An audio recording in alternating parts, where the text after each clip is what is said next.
Okay, so let's talk about interest rate.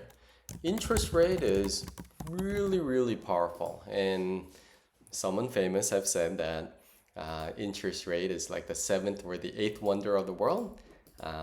Depending on who you ask, it could be Einstein who said it or someone else. But anyway, so let's say that here I have a simple Excel spreadsheet. Let's say that $100,000 was the initial money that I invested in, and then 5% is the interest rate. Let's see what would happen after year one. Basically, I would have 5% more than 100,000, which yields in 505. Year two, I would have 5% more than 105,000, and then this one would be 5% of this, and then it just keeps going on. Notice that interest rate is like a snowball that's rolling downhill. It may be small, but it gets bigger and bigger and bigger, and it gets humongous as it goes down. As we do this, and I did it for all year 50, notice that it just goes up dramatically. I mean, it goes up slowly in the beginning, and like a snowball, it becomes bigger and bigger and bigger. Where year two, oh my goodness, I actually more than double.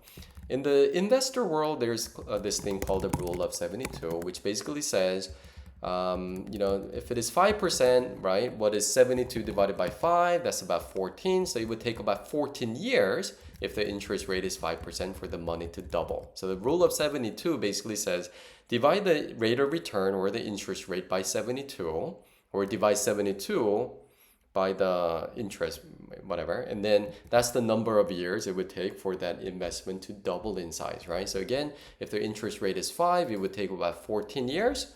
If the interest rate is 7, then it would take about 10 years for the money to double. If the interest rate is 20, then it would take about 3.5 years for the money to double and so forth. So 5% is very doable. If you invest in real estate, you can expect anywhere from, I would say minimum, maybe 6% to all the way up to maybe 20 to 25% return of your investment.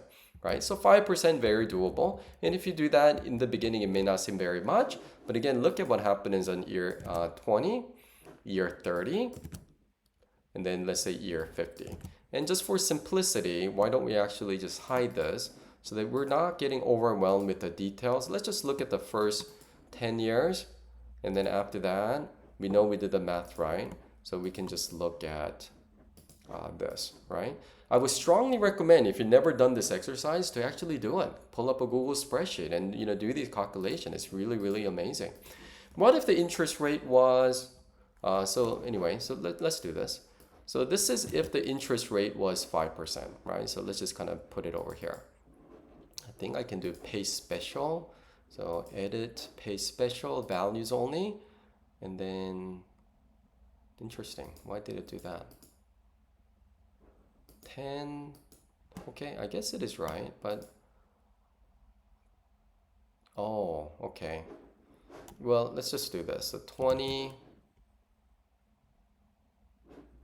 yeah, okay. Let's just do this. So if the interest rate was 5%, let's just write it down. In 50 years, it will be 1.146, 1.7 million, okay? All right, that's with the initial investment of 100,000. Okay, and this is in 50 years. Isn't that insane, right? That's really insane. Okay, what if the interest rate was 10%, which is very doable if you do real estate? What? You're kidding me? 11.7 million? You may have thought that the difference between 5% to 10% is not that big.